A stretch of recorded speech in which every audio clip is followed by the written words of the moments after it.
with an all-out assault on organized labor and the push to remove black and brown families from cities, we can either wilt or be the instruments of change that transform this country. Recognize this. Recognize this. The greatest weakness of any oppressor is that they always underestimate the oppressed. Always. Always.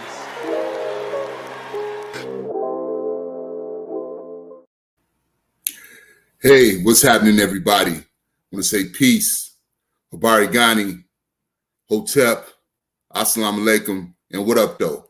This is your man, Brother Jitu. I was asked to come on tonight to just share next steps from our amazing event that we had on May 17th. Was our Equity or Else campaign launch. It was a virtual rally, had well over 2,000 people who checked it out. We had people from all over the country that are working on different quality of life areas come together to really say this is what our vision is in education, healthcare, housing. We had elected officials on. We had community leaders from all over the United States, folks that's working on environment, affordable housing, youth investment.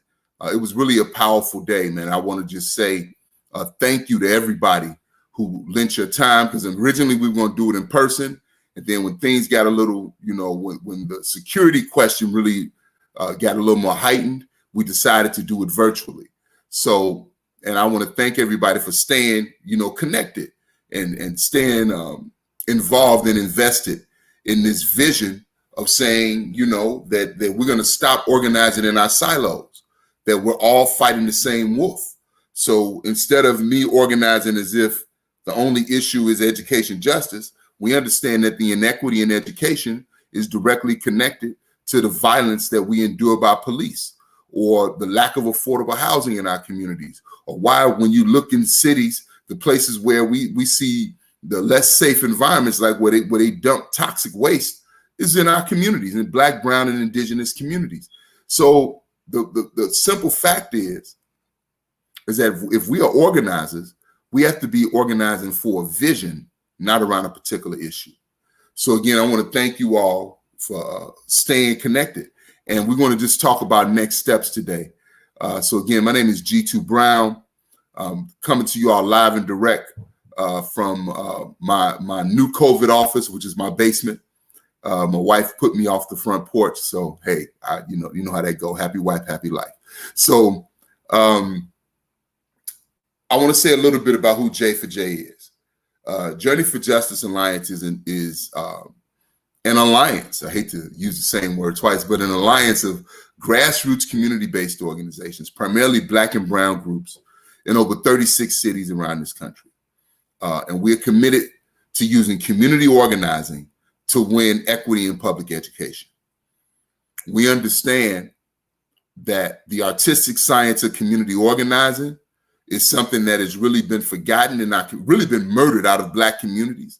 And so we are seeking to be part of the revitalizing of that energy and that spirit that we saw our brothers and sisters displaying in the civil rights and the Black Power movement, but to learn lessons from that movement so that we can advance our issues today. We have to leave the next generation something other than problems, right? So that's why we've been looking to make these connections with leaders across issues, with organizers across issues, to say that we have to advance a quality of life agenda. And so people have really been excited to jump on board and to be a part of it. So that part has really been exciting, really thankful for that piece of the work. Let me say this, that'll guide any of my comments tonight. There's a quote that was written by a brother by the name of Ayikwe Arma. He wrote, to me, one of the best books that's ever been written, really two of the best books that's ever been written, which was 2000 Seasons and Healers. And his quote says, "Purpose lends wings to the traveler. To them that know their destination, fatigue is a brief stranger merely passing in the glare of day." And that quote is really powerful to me because it raises the question to me is, why am I here? You know, what the Creator saw in the Creator's beauty to put us on this earth together at this time.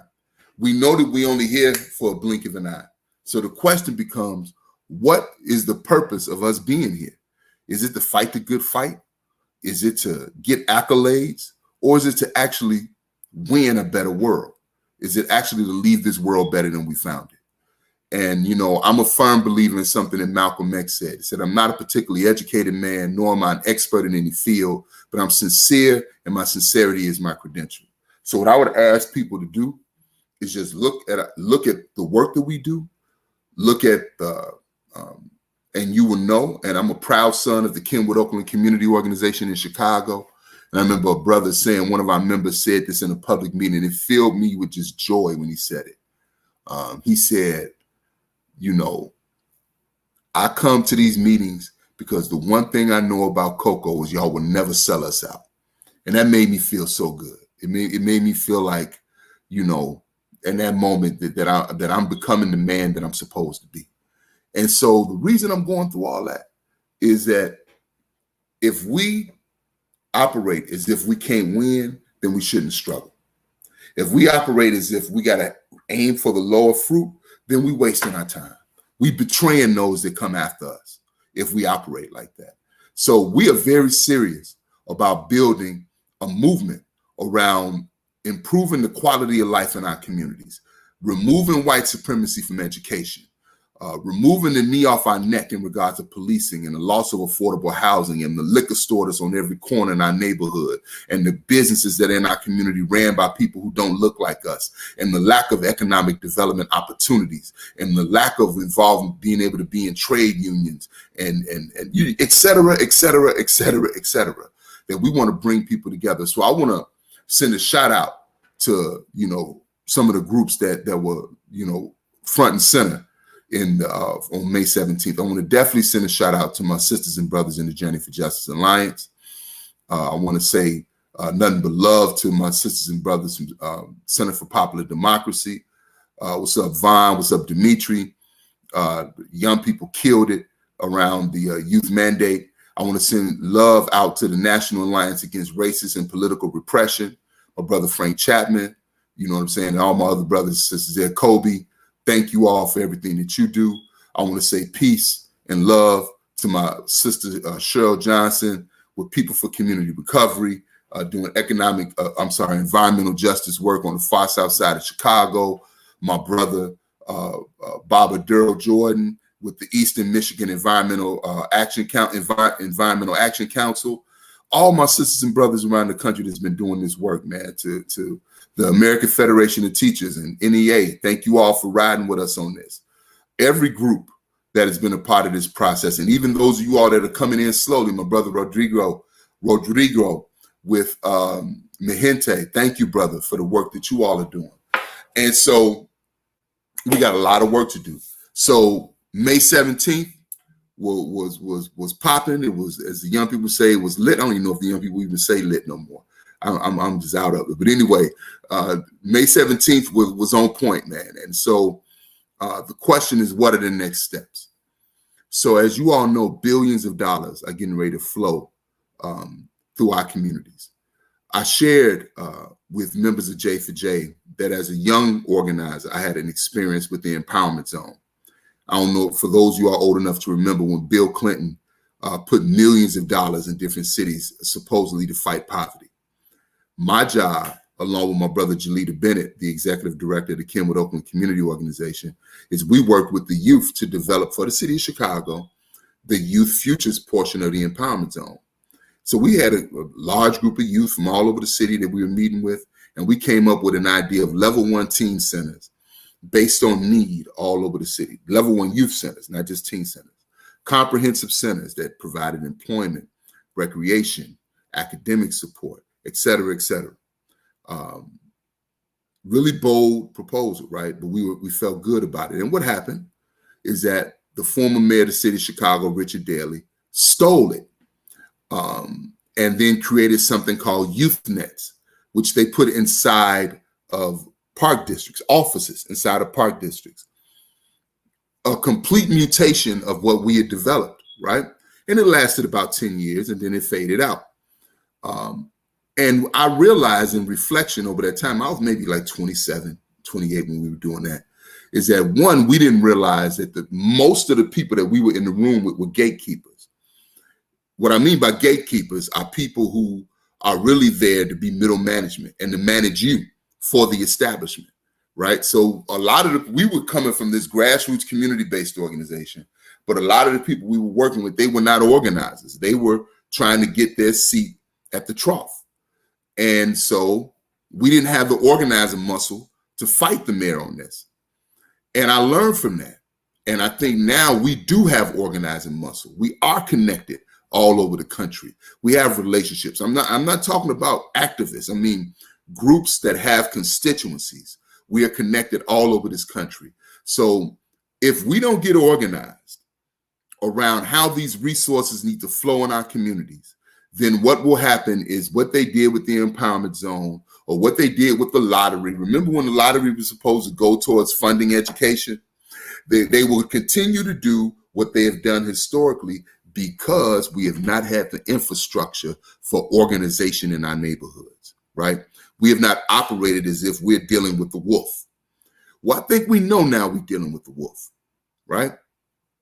The fact that we don't have an anti-lynching bill yet lets you know that that we're dealing with the wolf. The fact that Black and brown children are still getting arrested for selling weed, while white kids are getting rich off this marijuana distilleries all over the United States, even though there was all this talk around racial justice, lets you know that we're dealing with the wolf, right? So listen. There are some next steps that we want to do.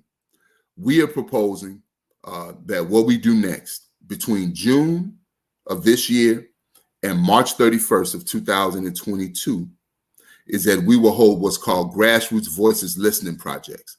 My brother behind the scenes, the super engineer, Brother Brent, can you share the screen?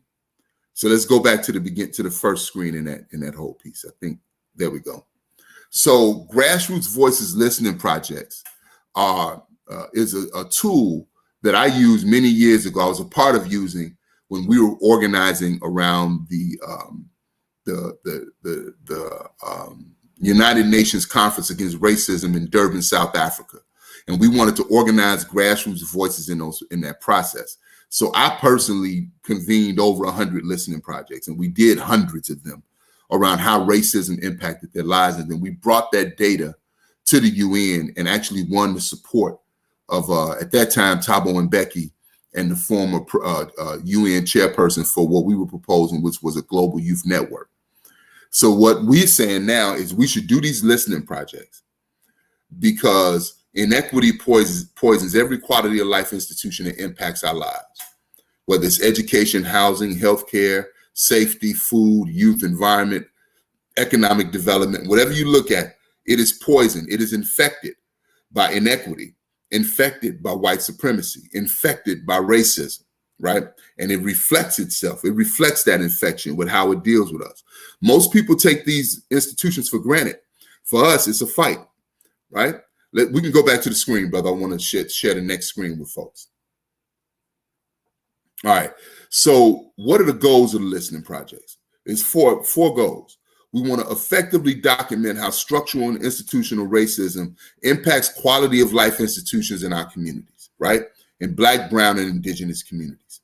We want to unify the voices of an emerging national organizing network that is working to address institutional racism that informs local and national policy.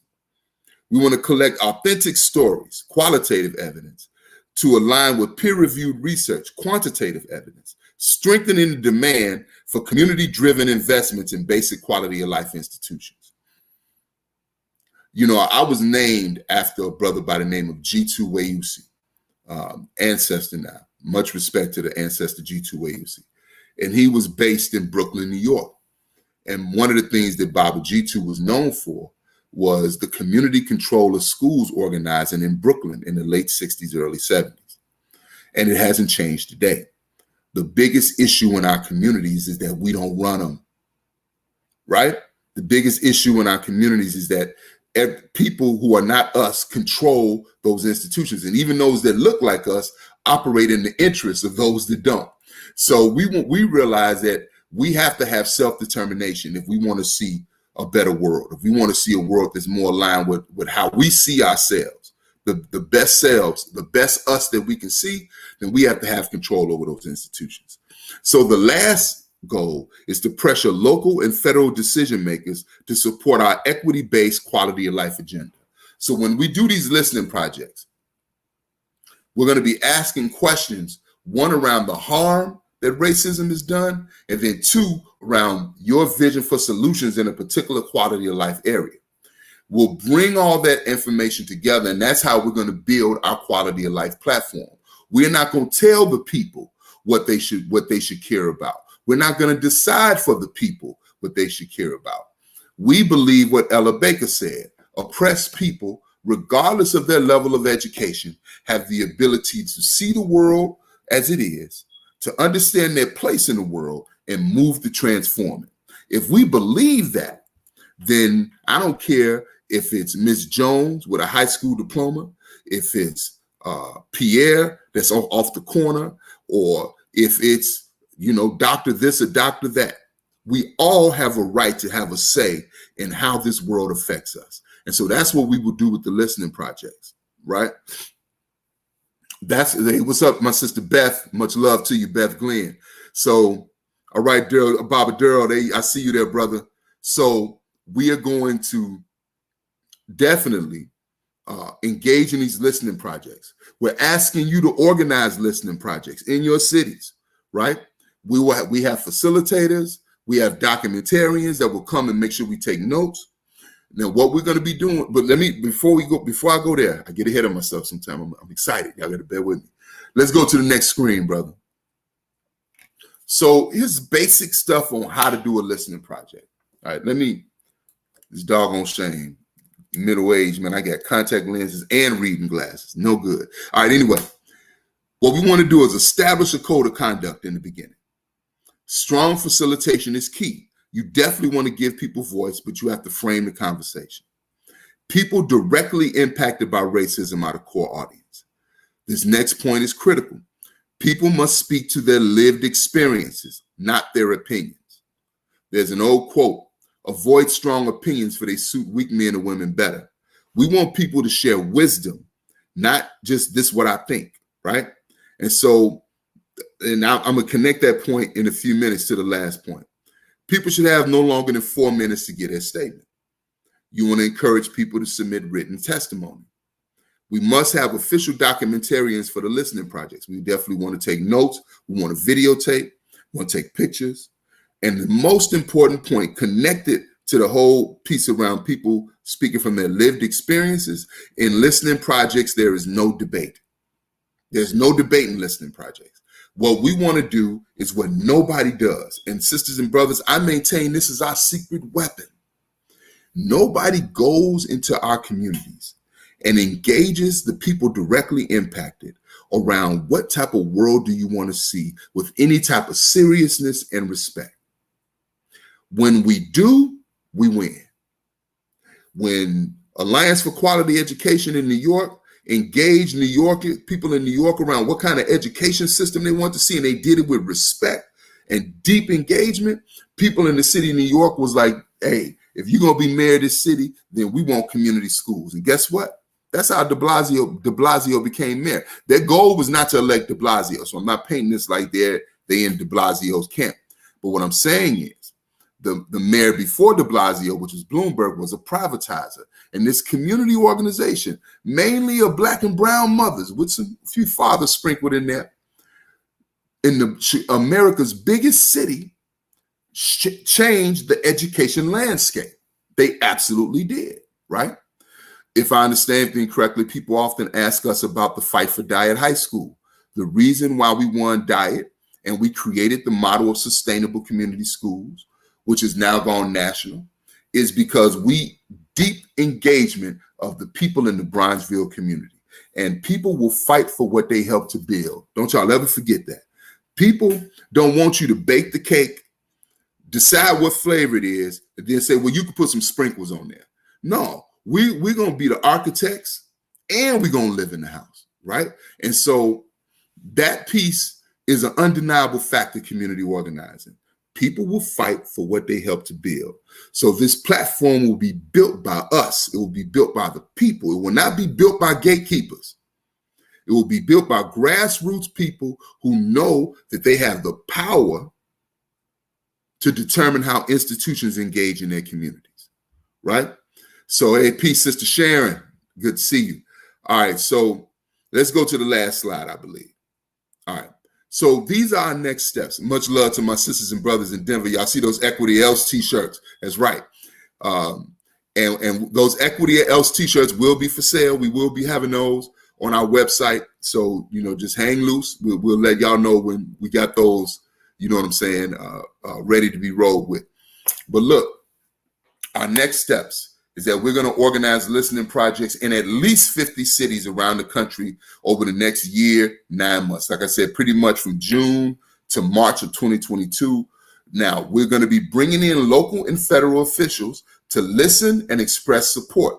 People are not coming to give campaign speeches. They're not coming to pontificate. They're coming to hear the voices of the people directly impacted on how racism has affected them and what their vision is for a change. And then our expectation of them is that they're going to start moving legislation that is connected to our quality of life agenda. As the listening projects accumulate, we're going to organize regional town halls in April of 2022 to build regional platforms. Again, we'll be bringing in local and federal officials to listen and to demonstrate. Express ain't enough, to demonstrate support. At the J4J conference in May of 2022, we're going to bring everybody together to finalize a national quality of life platform, and then a mass mobilization. The place we will let you know soon, but a mass mobilization of thousands in September of 2022. By that time, we'll know the landscape, we'll know where we should go, and we never do an action if we can't guarantee people's safety. Never doing it. We are not cowboys. When we do actions, we also take security very seriously. So we want to be able to make sure that our people are safe. So that's why May 17th was virtual. And again, thank you all for still making it a powerful event. All right, we can come back, brother. So those are the next steps, family. So we need you all, if you're interested, you can email us at info@j4jalliance.com if you want to do a listening project. If you want to get more information, we have toolkits on how to do a listening project. You can go to our website, www.standingforequity.org. That is the campaign website. So we can definitely do that. And I want to say this. Hey, Sister Betty, Brick City, nothing but love. So look, we have an opportunity. We have an opportunity to, for the first time in a long time, because remember, this quality of life piece is not new. Like, we're not trying to act like we've invented something, right? In our time, and in regards to the memory that we can even research, we know that's what Marcus Garvey did. Marcus Garvey went door to door, and as he went door to door, and he see whether he was in Panama, whether he was in Brazil, whether he was in New York or Chicago, people said things like, we have issues with healthcare, so they created the Black Cross nurses. They're portraying us like we're monkeys. They're portraying us like we're not human. We need a voice. They created the Negro World newspaper, and I don't know how many different languages on 5 different continents, right? They wanted to develop connections with Africa, so they developed the Black Star Line, et cetera, et cetera, et cetera. They wanted community ownership. So one of the strengths of the Universal Negro Improvement Association was actually the development of local businesses all over the country. If folks have not studied Marcus Mosiah Garvey, you really should. And we should also remember what happened to that brother, right? A lot of elitists or Black elites joined the federal government in the Marcus Garvey Must Go campaign, right? And that brother got deported at the height of the movement. And that's what ended up, derailing the movement. He continued to do his work but he didn't have the platform that he had in the United States. And towards the end and that brother died in 1940 in England of a massive stroke. But W.B. Du Bois, who was one of the people that helped set that brother up, our ancestor Du Bois was a brilliant man, but there were a lot of Black people who felt that the talented 10th should lead the direction of Black people. And so they considered him a charlatan and all this other stuff. But towards the end of his life, in his memoirs, he expressed deep regret for that and said that Marcus Garvey was right. Because while they had the degrees, Marcus Garvey had the masses. So the question that we have to ask ourselves is, how do we get the masses? We get the masses by actually respecting the masses, right? Talking to the masses, engaging them. And are we going to get everybody? No. But I guarantee you, once again, people will fight for what they helped to build. And another example, sisters and brothers, is the Civil Rights Movement. March on Washington was a quality of life march, right? If you look at what happened, there was a march for jobs, it was a march for housing, it was a march for education, right? So it's time for us to come together in that same spirit. So with that being said, I don't want to hold y'all all night. I like to say I like strong meetings and not long meetings, all right? So again, if you're interested, please go to www.standingforequity.org and you'll have all the information you need. We have toolkits, flyers, everything you need. If you're interested, we are going to hold a training for listening project facilitators, right? And last but not least, you can also email us at info@j4jalliance.com. I want to send love to my J4J family. Love y'all. Thank God for y'all every day. I want to send love to everybody out there that's struggling, that's fighting for a better world, or just fighting to be able to keep your head above water. We see you, we feel you, we are you, and we prepared to do the work we need to do to stand up so that our children can stand on our shoulders and our ancestors can applaud. Asante Sana, Tutawanana, until we meet again, number love. Peace. With an all-out assault on organized labor and the push to remove Black and brown families from cities, we can either wilt or be the instruments of change that transform this country. Recognize this. Recognize this. The greatest weakness of any oppressor is that they always underestimate the oppressed. Always. Always.